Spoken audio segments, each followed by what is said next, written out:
প্রিয় দর্শক, স্বাগতম। আপনি দেখছেন খবর সংযোগ। বাংলাদেশের ক্রিকেটের সবচেয়ে আলোচিত নাম সাকিব আল হাসান। এবার তাকে ঘিরে সৃষ্টি হয়েছে নতুন বিতর্ক। প্রবাসী সাংবাদিক ইলিয়াস হুসাইনের ফেসবুক পোস্ট ঘিরে ক্রীড়াঙ্গন ও রাজনৈতিক অঙ্গনে উঠেছে আলোচনার ঝড়। কি বলেছেন ইলিয়াস?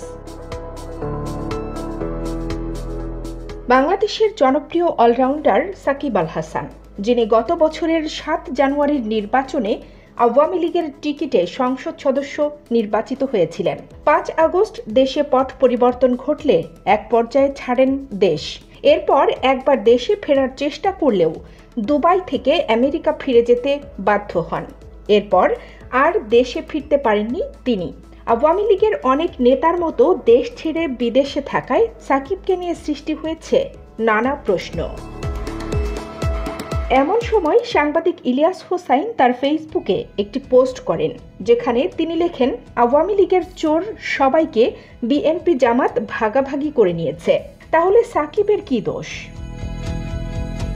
এই মন্তব্য ইঙ্গিত দিচ্ছে সাকিব হয়তো রাজনৈতিক পরিস্থিতির শিকার হয়েছেন। পোস্টটি ছড়িয়ে পড়ার পর সামাজিক যোগাযোগ মাধ্যমে সৃষ্টি হয় ব্যাপক বিতর্ক। এই ঘটনায় 2 ভাগে বিভক্ত নেটিজেনরা।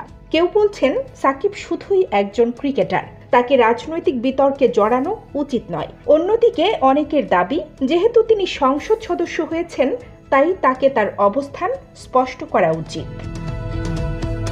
এদিকে সাকিব আল হাসান এ বিষয়ে কিছু মন্তব্য করেছেন, তবে দেশে ফেরার পরিকল্পনা নিয়ে কোনো পরিষ্কার বার্তা দেননি। এখন প্রশ্ন উঠছে, সাকিব কি রাজনীতিতে সক্রিয় থাকবেন নাকি ফিরতে চাইবেন মাঠের ক্রিকেটে?